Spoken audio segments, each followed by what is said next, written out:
Hola mis amigos, ¿cómo están?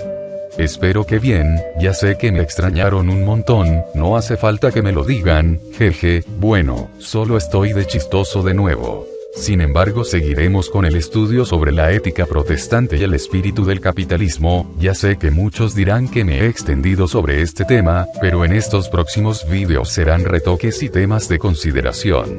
Primeramente tenemos que dejar claro y saber un concepto muy importante, y es que, tenemos que tener en cuenta, que un país, para que se le considere bajo el título de país protestante, no necesariamente tiene que tener más adeptos protestantes y menos adeptos católicos. Este es un error que cometen muchos fanáticos papistas en su desesperación de refutar la tesis de Max Weber. Ponen el ejemplo de países latinoamericanos, principalmente Brasil y Centroamérica, donde existe una considerable cantidad de protestantes, pero debemos dejar claro que no se trata que un país tenga que tener más adeptos protestantes que cualquier otra religión, para ser considerado un país protestante. Para que pueda tener ese título, el protestantismo tuvo que haber entrado en juego cuando dicho país o sociedad apenas era naciente o estaba en un apogeo de cambio. Un ejemplo. Un país protestante como Holanda, si bien en la Reforma protestante tenía más adeptos protestantes calvinistas que católicos, la verdad fue la influencia que ejerció el protestantismo en el ámbito social, cultural y político, y no por la cantidad de protestantes que habían en Holanda.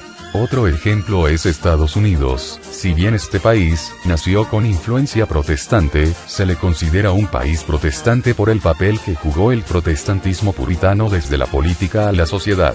Por eso un país como Honduras, donde existe una enorme cantidad de protestantes, este país no se le puede considerar un país protestante porque el protestantismo no juega ningún papel en la política ni tampoco en el ámbito social y cultural, ni tampoco formó parte de la principal influencia cuando este país estaba en su apogeo sobre las directrices que debería tomar el país en el campo de la política. Por eso debemos dejar claro este punto. Un país protestante es aquel país donde el protestantismo jugó un papel importante cuando la sociedad estaba renovándose o estaba naciendo. Como en el caso de Inglaterra, donde el país de Inglaterra renovaba su forma de política, a pesar que ya tenía varios siglos de existir este país. En el caso de Canadá, donde este país el protestantismo tuvo un papel importante cuando estaba en su etapa de formación, es decir, el protestantismo estuvo presente desde los inicios de Canadá. Por lo tanto, no es la cantidad de protestantes lo que determina si un país es un país protestante, sino, qué papel desempeñó el protestantismo para el desarrollo político, social y cultural en dicho país. Quise dejar claro este punto, ya que muchos papistas desconocen esto y empiezan a crear espantapájaros y argumentos baratos en su desesperación de refutar el libro de Max Weber para así seguir con su patético discurso que la Reforma protestante no reformó nada, y que al final, fue una deforma, entre comillas. En estos próximos videos haremos un análisis sobre 3 países, donde confirma la tesis de Max Weber. Vamos a empezar con el país protestante más reciente de la lista de los países protestantes, me refiero a Corea del Sur. A diferencia de los países que he mencionado anteriormente, Corea del Sur es la única excepción de un país protestante que no estuvo presente en la época de la Reforma, obviamente porque todavía no existía Corea del Sur. Corea del Sur es un país protestante mixto. Sin embargo, las iglesias protestantes más representativas de Corea del Sur son la iglesia pentecostal y la iglesia presbiteriana. Ambas influencias tuvieron efectos en la sociedad, convirtiendo a Corea del Sur en un país desarrollado. Si Max Weber resucitara, y pudiera ver el país de Corea del Sur, él dijera: ven, se los dije. Pues hay que tener en cuenta que cuando Max Weber escribió su libro La ética protestante y el espíritu del capitalismo, Corea del Sur todavía no existía. En el tercer video sobre este estudio hicimos un resumen acerca de Corea del Sur y su relación con el protestantismo citando al erudito Alister McGrath. Sin embargo, hoy daremos un repaso añadiendo información nueva para dejar por sentado que nuevamente el protestantismo fue la clave para llevar a un país al desarrollo. El primer católico en ingresar a Corea fue a finales del siglo XVI, y fue el jesuita Gregorio de Céspedes, aunque realmente el catolicismo logró poner las primeras semillas del pseudo-cristianismo católico a partir de Yi Hwan-geon, quien fue un diplomático coreano católico, quien trajo libros teológicos del jesuita Mateo Ricci, quien en ese momento era misionero católico en China. En 1758, el rey Yeonjo de Joseon dicta de forma oficial, que el catolicismo es una práctica maligna de culto. Comenzó una persecución contra los católicos en la cual se estima que fueron martirizados 8.000 católicos. La persecución culminó hasta en 1866, en el Tratado de Amistad y Comercio entre Corea y Estados Unidos. Robert Germain Thomas, fue un misionero protestante que viajó a Corea con el fin de distribuir Biblias y fue martirizado en 1866. Si quiere conocer la historia de este misionero protestante, le invito a ver el episodio de la serie animada, Héroes de la Fe de Antorchas. Puede mirar el episodio en compañía de sus hijos, familiares y con amigos. Fue en 1884 que se empezó a introducir libremente el protestantismo estadounidense, en este caso fueron las iglesias presbiterianas. Fue Horace Allen, un presbiteriano, llegó en 1884, seguido en 1885 por Horace Underwood, presbiteriano, un grupo de misioneros metodistas, que incluía a Henry Appenzeller y Mary Scranton, entre otros. Fue así que la primera iglesia protestante en Corea fue establecida por Seo Sang-ryun, en 1884, por Horace Newton Allen. Sin embargo, el crecimiento del cristianismo tanto católico como protestante fue gradual y muy lenta. Tan solo el 2% de los coreanos representaba el cristianismo coreano, y dentro del cristianismo coreano estaba dividido entre católicos y protestantes. El país todavía permanecía esencialmente budista y confucionista. Pero ¿cómo fue que el cristianismo protestante aumentó tan rápidamente? Debemos tomar en cuenta que el catolicismo también creció rápidamente, pero fue el protestantismo la principal fuerza impulsora del desarrollo moderno de Corea del Sur, lo cual lo convirtió en ser la religión cristiana con más adeptos. Para entender cómo el protestantismo jugó un papel importante en la formación social, política y cultural de Corea del Sur, debemos fijarnos en dos movimientos religiosos importantes que convirtió al protestantismo en una fuerte palanca para el desarrollo económico de Corea del Sur. La primera fue el renacimiento de Pyongyang, donde las iglesias presbiterianas y metodistas fueron las protagonistas. Y la segunda fue la evangelización por programas de radio, predicación pública y atención con ayuda espiritual a surcoreanos afectados por la Segunda Guerra Mundial, y la división de Corea en un norte comunista y un sur democrático. Aquí fue las iglesias pentecostales que tomaron protagonismo. Cada uno de estos movimientos tomaron riendas en la comunidad, extendiendo el mensaje de Cristo, donde el conservadurismo cristiano llegó a alcanzar las mentes de los surcoreanos. Incluso aquellos que no se identificaban como cristianos, fueron atraídos por las ideas características del protestantismo, que lo hizo compatible con un gobierno democrático y capitalista. Empecemos con el renacimiento de Pyongyang. Fue sin dudas un gran movimiento coreano, que en lo personal lo puedo comparar con el primer y segundo gran despertado gran avivamientos. El renacimiento de Pyongyang fue un gran despertar del protestantismo coreano, donde su principal figura fue Kim Seon-ho. En un momento donde Corea perdía su identidad, cuando Corea era una colonia del Imperio de Japón.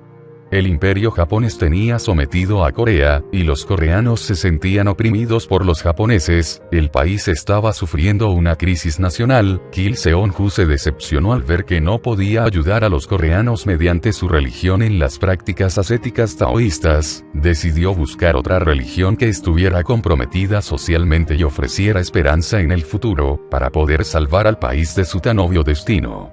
Kim Seon-ho realmente quería ayudar a su gente.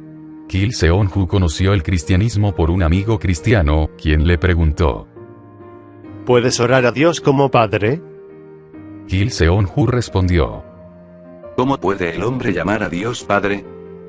3 días después, una voz misteriosa y magnífica le llama por su nombre 3 veces. Kim tuvo miedo y se postró, gritando: Dios Padre que me ama, perdona mi pecado y salva mi vida. Después de su conversión, Kim Seon-ho se convirtió en un ferviente cristiano. Fue ordenado más tarde en 1907 como uno de los primeros ministros de la recién establecida Iglesia Presbiteriana de Corea. Fue el líder central del avivamiento de Pyongyang. El avivamiento de Pyongyang estalló en la iglesia de Kim Seon-ho, la iglesia Hangdaeon. Confesó públicamente sus pecados reconociendo que es un vil pecador y que solo Dios puede salvarlo. Muchos coreanos cristianos siguieron su ejemplo de arrepentimiento y perdón para salvar sus almas y la nación. Kim Seon-ju mandó a muchos predicadores a predicar por toda Corea, a medida que el avivamiento se extendía más a China y Manchuria. El mensaje de Cristo se extendía.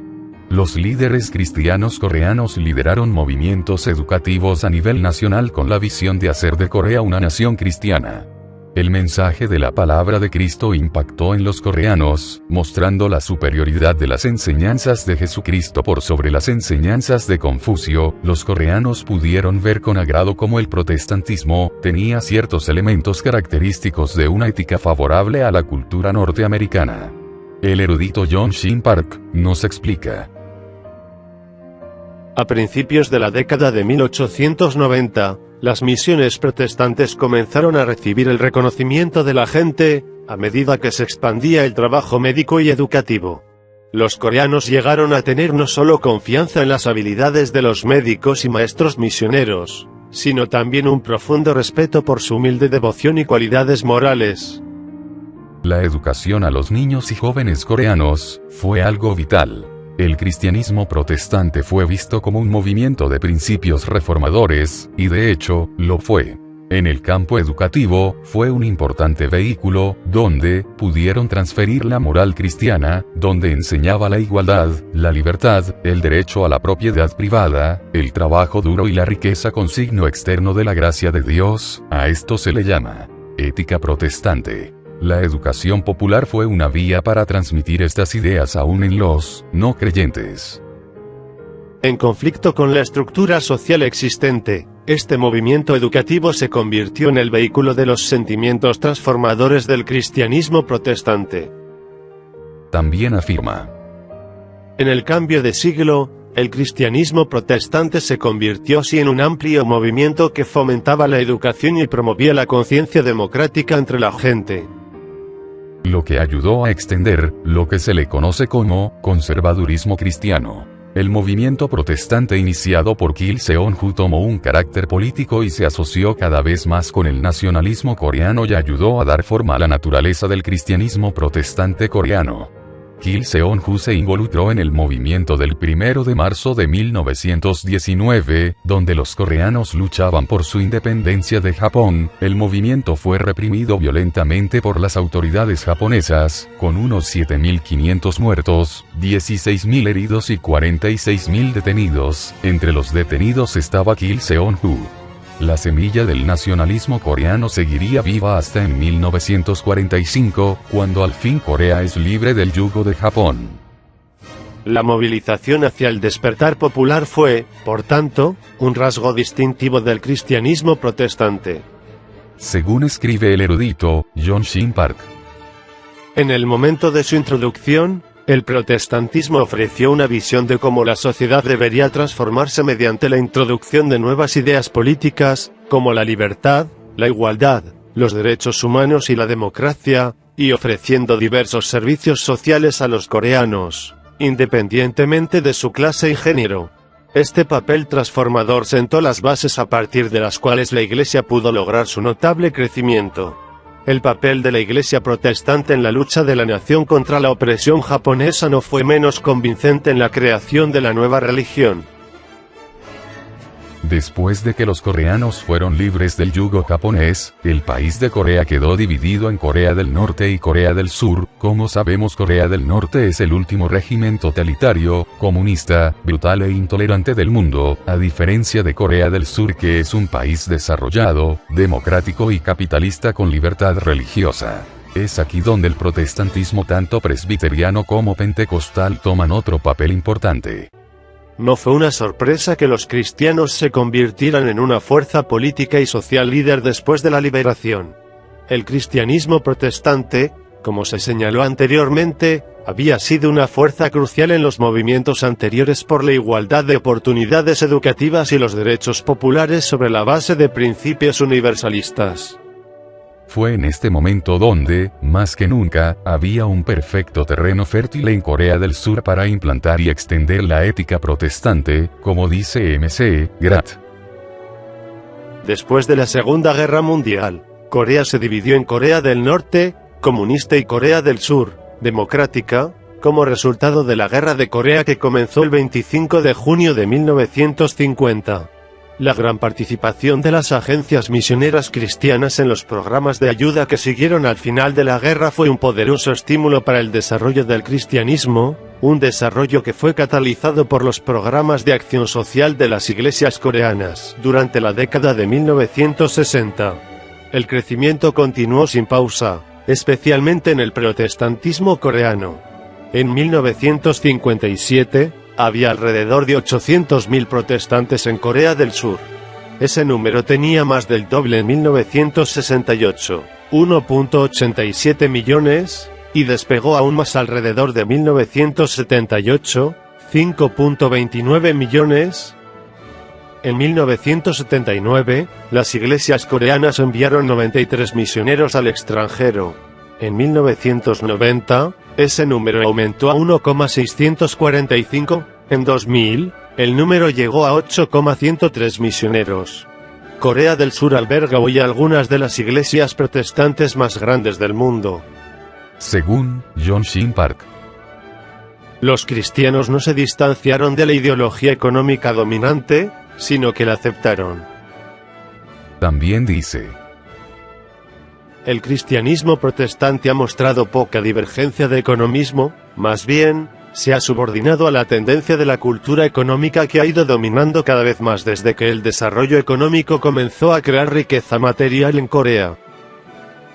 Según Asia Society, una organización sin fines de lucro que se enfoca en educar al mundo sobre Asia, afirma: Estos grupos, protestantes, persiguen no solo causas políticas y educativas, sino que también despiertan la conciencia social contra las prácticas supersticiosas y los malos hábitos, al tiempo que promueven la igualdad de hombres y mujeres, la eliminación del sistema de concubinas y la simplificación de las observancias ceremoniales.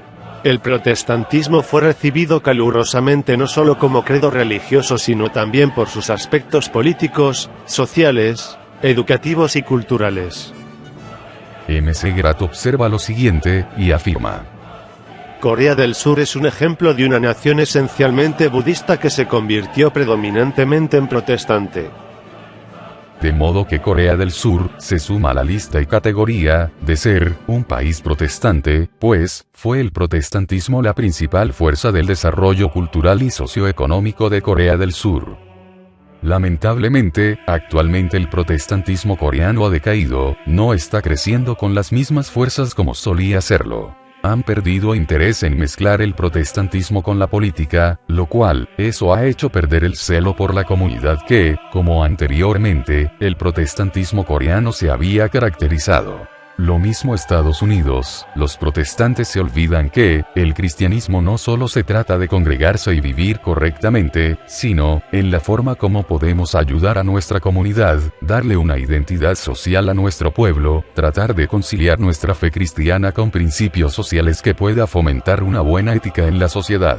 No se trata de hacer tesoros en la tierra, como buscan justificarse muchos ignorantes. Claro, nuestros tesoros están en los cielos, pero eso no debe ser excusa para que, como cristianos que somos, poder transmitir nuestros principios cristianos incluso a los no creyentes, para así, reflejar la gloria de Dios en cada una de nuestras acciones cuando buscamos el bien común.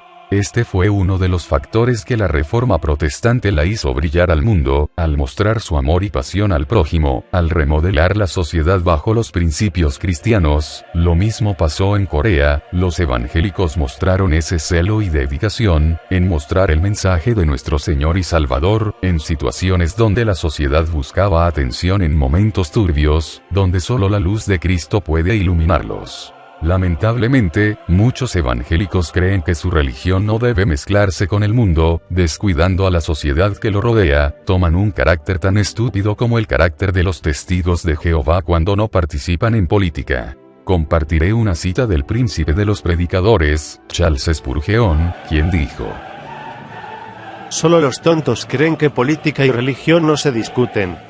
Por eso los ladrones siguen en el poder y los falsos profetas siguen predicando. ¿Y tú qué estás haciendo por mejorar a tu sociedad? Si el video te gustó, dame pulgar arriba y compártelo con tus familiares y amigos, suscríbete si no lo has hecho, dale click a la campanita para recibir una notificación cada vez que suba un nuevo video. Los espero en el próximo video, donde hablaremos sobre el asunto de Brasil y su resistencia al comunismo, en nuestra continuidad sobre el estudio del libro de Max Weber, La ética protestante y el espíritu del capitalismo. Bendiciones, cuídense, chao.